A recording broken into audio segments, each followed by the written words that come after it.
ISIS பயங்கரவாத அமைப்பின் கொள்கை இலங்கைக்குள் எவ்வாறு செயற்படுத்தப்பட்டது என்பது தொடர்பில் மனுதாரரான சுரேஷ் சலே சார்பில் ஆஜரான ஜனாதிபதி சட்டத்தரணி சஞ்சீவ ஜெயவர்தன தெளிவுபடுத்தினார். 39 இலங்கையர்கள் சிரியாவுக்கு சென்று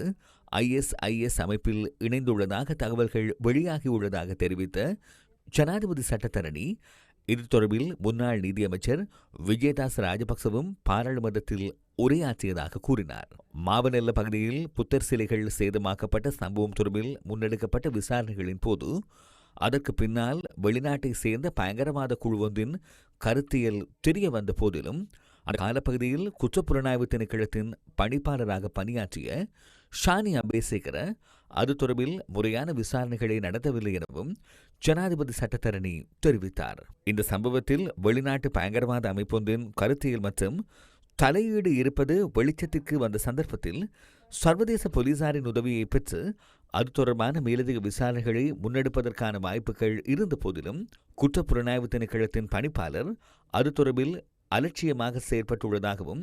ஜனாதிபதி சட்டத்தரணி வாதிட்டார். 2016 ஆண்டு ஏப்ரல் மாதம் 20 முதல் 2019 ஆண்டு ஏப்ரல் மாதம் 30 வரையான காலப்பகுதியில் சஹ்ரான் ஆஷிம் உள்ளிட்ட பயங்கரவாத குழுவினரின் செயற்பாடுகள் தொடர்பில் 97 அறிக்கைகள் போலீஸ் மா அதிபருக்கு அனுப்பி வைக்கப்பட்டதாக அரசு புலனாய்வு பிரிவின் முன்னாள் பிரதானி நிலந்த ஜெயவர்தன உயர் நீதிமன்றத்தில் தாக்கல் செய்திருந்த சத்திய கடதாசியில் குறிப்பிட்டிருந்ததாக சுட்டிக்காட்டிய ஜனாதிபதி சட்டத்தரணி இத்தகைய பயங்கரவாத செயற்பாடுகளுக்கு ஆதரவளித்த 129 பேரின் பட்டியலும் சமர்ப்பிக்கப்பட்டிருந்ததாக கூறினார். இத்தகைய எச்சரிக்கை அறிக்கைகள் தொடர்பில் அன்றைய குற்றப்புலனாய்வு திணைக்களத்தின் பணிப்பாளர் மற்றும் அதன் சிரேஷ்ட பிரதி போலீஸ் மா அதிபர் ரவி செனவிரத்ன ஆகிய இருவரும் முறையான விசாரணைகளை முன்னெடுக்கவில்லை எனவும் ஜனாதிபதி சட்டத்தரணி குற்றம் சாட்டினார். தேசிய தௌஹீத் ஜமாத் அமைப்பின் சஹ்ரான் ஆஷிம் உள்ளிட்ட அவரது ஆதரவாளர்கள் கொழும்பு மற்றும் அதனை சூழவுள்ள பகுதிகளில் உள்ள கிறிஸ்தவ தேவாலயங்கள், சுற்றுலா விடுதிகள் மற்றும் இந்திய உயர்ஸ்தானிகர் ஆலயம் ஆகியவற்றை இலக்கு வைத்து தற்கொலை குண்டு தாக்குதல், கத்திக்குத்து தாக்குதல் மற்றும் ட்ரக் தாக்குதல்களை நடத்துவதற்கு தயாராகி வருவதாக இந்திய புலனாய்வு பிரிவினர் 2019 ஆண்டு ஏப்ரல் மாதம் 4 அதிகாரிகளுக்கு அறிவித்திருந்ததாகவும் அந்த தாக்குதலில் ஈடுபடவிருந்த சஹ்ரான் ஆஷிம் உள்ளிட்ட அவரது ஆதரவாளர்களின் பெயர்களும் அந்த தகவலில் வெளிப்படுத்தப்பட்டிருந்ததாகவும் ஜனாதிபதி சட்டத்தரணி கூறினார். எனினும் இவ்வாறான விடயங்கள் தொடர்பில் முறையான கவனம் செலுத்தி விசாரணைகளை நடத்துவதற்கு பிரதிவாதிகள் நடவடிக்கை எடுக்கவில்லை என